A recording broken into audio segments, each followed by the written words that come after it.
Kuba umuhanga muri iyi si ni ikintu gisaba imbaraga nyinshi cyane. Iyo ibikorwa byawe utabisizemo imbaraga, kuba umuhanga biragoranye. Tuzi abahanga benshi ku isi bagiye bakora ibintu bihambaye ndetse bakaba barageze no ku ntego zabo kubera ko bakoranye ubushake kandi bagakorana imbaraga. Buri wese yaba umuhanga abigizemo ubushake. Icya mbere ni imbaraga ushiramo, ni imbaraga ukoresha mu kuba wabiharanira.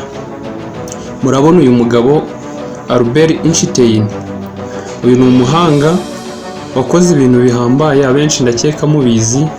Ni umuntu wageze kuri byinshi kubera ubwitange n'ubushake yagiye ashiramo. Nicyo cyatumye aba umuhanga none akagera ku ntego ye. Muri aka kanya rero tugiye kureba ibintu 7 bigaragaza ko uri umuhanga. Tugiye kurebera hamwe ibintu 7 bigaragaza ko uri umuhanga, bigaragaza ubuhanga bwawe. Mbere na mbere, niba utarakanda subscribe byaba byiza uyikanze, ugakanda na like, ukandika na comment, warangiza ugakora na share kuri bagenzi bawe. Ni iby'agaciro gakomeye cyane kuko bituma n'abandi bamenya byinshi, kandi muri iyi si twese tuba tugomba guharanira kugira ibyo tumenya dufatanije kandi dukoreye hamwe. Ikintu cya mbere rero kizakugaragaza ko uri umuhanga ni ukubaza. Kubaza abenshi hari igihe batabiha agaciro, bakumva ko kubaza ari ubuswa bukomeye cyane. Nyamara kubaza ntabwo ari ubuswa. Kubaza ni ikintu gituma umuntu akomeza kugira inyota yo kuba yamenya byinshi. Urugero, ushobora kuba waba umuhanga kubera ko utabajije, ukaba umuhanga mu munota umwe gusa, ariko ubuzima bwawe ukazabaho uri umuswa. Uko wanga kubaza niko ubuswa bugenda buba bwinshi muri wowe. Kubaza ni ikintu cy'ingenzi mu buzima, gituma abantu bahora bashaka kumenya byinshi. Umuntu ukunze kubaza nyamara hari byinshi amenya, hari ibyiza n'ibibi agenda amenya, akamenya n'uko yabyitwaramo. Urugero, nk'iyo muri mu ishuri, iyo umuntu abajije, hari igihe abenshi bamufata nk'umuswa, nyamara ntabwo aba ari umuswa, ahubwo hari icyo aba yunguka mu bwonko bwe. Naho wowe wahisemo guceceka wibwira ko ari byo bikugira umuhanga, icyo gihe uba wibeshya. Kubaza ni ikintu cy'ingenzi. Umuntu nubwo yaba atazi kubaza, aba agomba kwiga kubaza kuko nicyo kintu kigaragaza abahanga. Niba uri umuhanga rero, iki kintu cyo kubaza kizaba kikurangwaho cyane. Icya kabiri kikugaragaza ko uri umuhanga ni ugukunda gusoma. Gusoma ibitabo, inkuru ndetse n'ibindi byinshi bikugaragaza ko uri umuhanga. Iyo umuntu akunda gusoma cyane, aba ari umuhanga cyane. Aba aruta wa wundi wirirwa mu mafilime, wirirwa ari ibintu bidafite agaciro, ariko wa wundi usoma ibitabo aba yunguka ibintu byamufasha, byamugira akamaro, kuko akenshi mu nkuru dusoma, mu biganiro dusoma no mu bindi byinshi dusoma, dusangamo ibintu byinshi byadufasha mu buzima. Dusangamo inama, dusangamo abantu b'intangarugero bakoze ibintu bihambaye, dusangamo abantu bageze kuri byinshi, natwe bigatuma dutekereza uko twagera kuri byinshi. Usibye n'ibyo kandi, gusoma byongera kwaguka k'ubwonko bwa muntu, bigatuma amenya gutekereza kure, bigatuma amenya ibyinshi, bigatuma yagera no ku kintu gihambaye. Gusoma ibitabo rero ni kimwe mu bintu bigaragaza abahanga cyane. Abantu b'abahanga aho bari hose bakunda gusoma ibitabo umunsi ku munsi. Ni byiza rero, niba nawe utabisomaga ugomba kwiga kubisoma, kuko nibyo bintu bishobora gutuma uba umuhanga mu mibereho yawe, bigatuma waguka mu bwonko no mu bitekerezo. Rero wowe usoma ibitabo ni ikimenyetso kikugaragaza ko uri umuhanga kandi uzakomeza kuba umuhanga igihe cyose udacitse intege. Gusoma ibitabo rero ni ikintu cy'ingirakamaro, buri wese yagakwiye guha agaciro kuko hari ibyo kidufasha byinshi. Gusoma ibitabo bitandukanye, inkuru, ibyo abandi bantu bagiye bakora kera n'ibindi byinshi.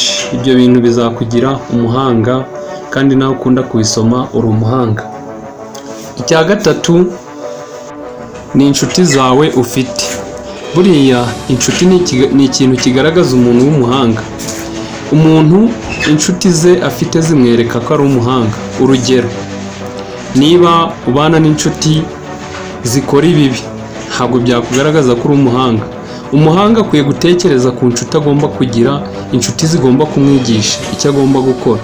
Naho igihe ubana na za nshuti z'ibirara, za nshuti zikujyana mu bibi, za nshuti zitakugira inama, za nshuti ziguhemukira cyangwa zihemukira abandi, zanakwigisha ibibi, zanakwigisha guhemuka, icyo gihe ntabwo uba uri umuhanga. Umuhanga aba agomba kumenya inshuti agomba kubana nazo, agomba guhitamo za nshuti z'ingirakamaro, za nshuti zigendera mu murongo mwiza. Umuhanga akunda kwibanda kuri abo bantu.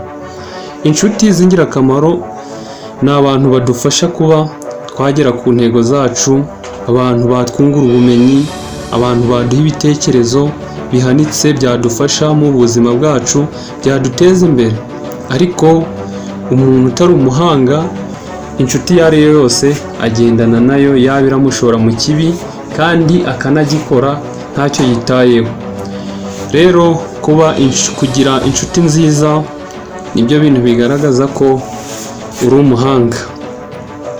Icya kane ni ukumenyera kwitekerezaho. Kwitekerezaho ni ikintu cy'ingenzi mu buzima.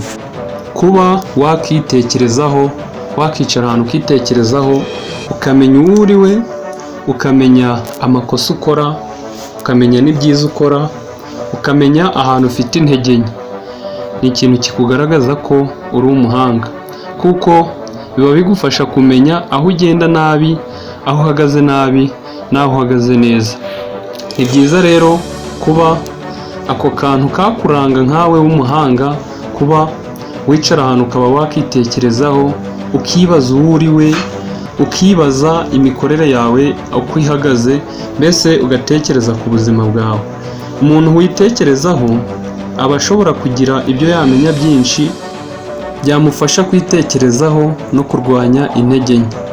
Aka kantu umuntu uzakabonaho wese uzamenye ko uwo muntu ari umuhanga. Wa wundi wicara akitekerezaho, agatekereza ibyo akora nabi, agatekereza n'ibyo akora neza, agatekereza aho afite intege nke, agatekereza n'aho akwiye kongera imbaraga.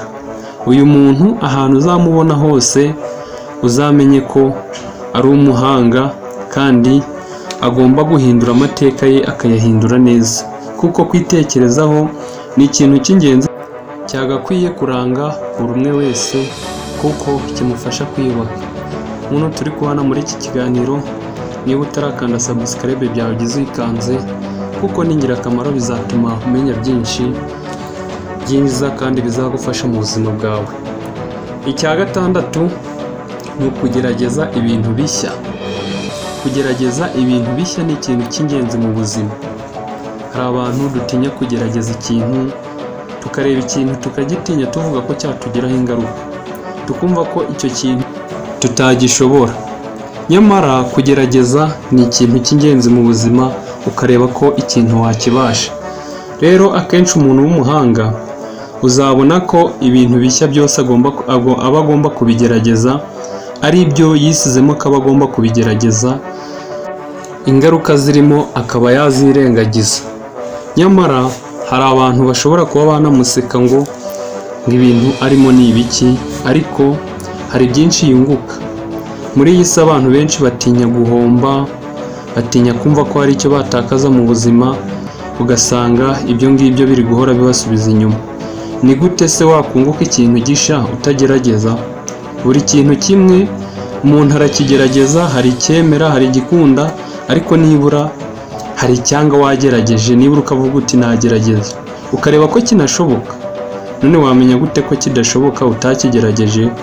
Umuntu w'umuhanga rero uzasanga kenshi agerageza ibyo bintu bishya, agerageza areba ingaruka zirimo cyangwa se areba ibyiza by'icyo kintu. Uwo muntu rwose aba ari umuhanga ukunda kugerageza buri kimwe, nawe uba ugomba kugerageza kugira ngo uzamure ubuhanga bwawe kandi ube umuntu w'umuhanga ukomeye kandi umenya byinshi. Icya karindwi aricyo tugiye gusorezaho ni ukurobanura ibigutwara imbaraga. Akenshi iyo umuntu yicaye agatekereza akitekerezaho akareba ibyo akora bya buri munsi, hari igihe abona ko hari ibintu bishobora kuba bimutwara imbaraga nyinshi, ugasanga bimubuza kugira ibyo akora, hari icyo bimubangamiraho, ugasanga n'ibyo bintu bimutwara imbaraga nyinshi nta n'umumaro biba bifite uri hejuru. Rero iyo wagerageje kumenya ibyo bintu bigutwara imbaraga nyinshi ukaba wamenya kubirobanura, icyo gihe uba uri umuhanga cyane. Umuntu w'umuhanga rero areba ibyo bintu byose bimutwara imbaraga nyinshi kandi akenshi biba bidafite n'umumaro, ugasanga arabirobanuye abikuyeho agakora ibintu bitaramubangamira cyane kandi bifite umumaro. Urugero, hari ingero nyinshi tuzi z'ibikorwa biba bivunanye ariko bidafite agaciro, ahubwo bivuna umuntu bikamusubiza inyuma. Rero umuntu w'umuhanga uzamubona ko ibyo bintu byose bigenda bimutwara imbaraga, agenda abyikuramo kugira ngo akomeze kureba ibimugirira akamaro kandi bitamuvuna cyane. Ni byiza rero kuba nawe wakiga kuba umuhanga. Ibi bintu birindwi byose tuvugiye haruguru bikakuranga, icyo gihe nubishyira mu bikorwa bizakugira umuhanga cyane. Uzaba umuhanga kandi umenye buri kimwe, kandi bigufashe kuzamura iterambere ryawe n'ubumenyi bwawe, ndetse binakugeze ku cyo wifuza muri ubu buzima. Ubu buzima kubamo nabi nicyo kintu kibangamira imibereho ya muntu, nicyo kimusubiza inyuma, gituma ahora ababaye, afite agahinda n'ibindi byinshi. Ni byiza rero kuba muri ubu buzima wumva ko utekanye, wumva ko ikintu cyose kiri ku murongo, kabone nubwo bitaba ku murongo 100% ibintu byose, ariko nibura bikaba hari aho biri. Ni byiza rero kwiga kuba umuhanga, ukiga ibi bintu birindwi byose kuba byakurangwaho kugira ngo nawe winjire mu bahanga. Rero ndagushimiye wowe wakomeje gutega amatwi iki kiganiro. Byaba byiza ukanze subscribe, ugakanda like kandi kana comment uvuga ku cyo twakoraho video ubutaha kugira ngo ibintu bizabashe kugenda neza. Niba hari icyo wumva twavugaho wakivuga kugira ngo tuzagikoreho video. Murakoze cyane, mukomeze kugira ibihe byiza kandi turabakunda cyane. Bye bye.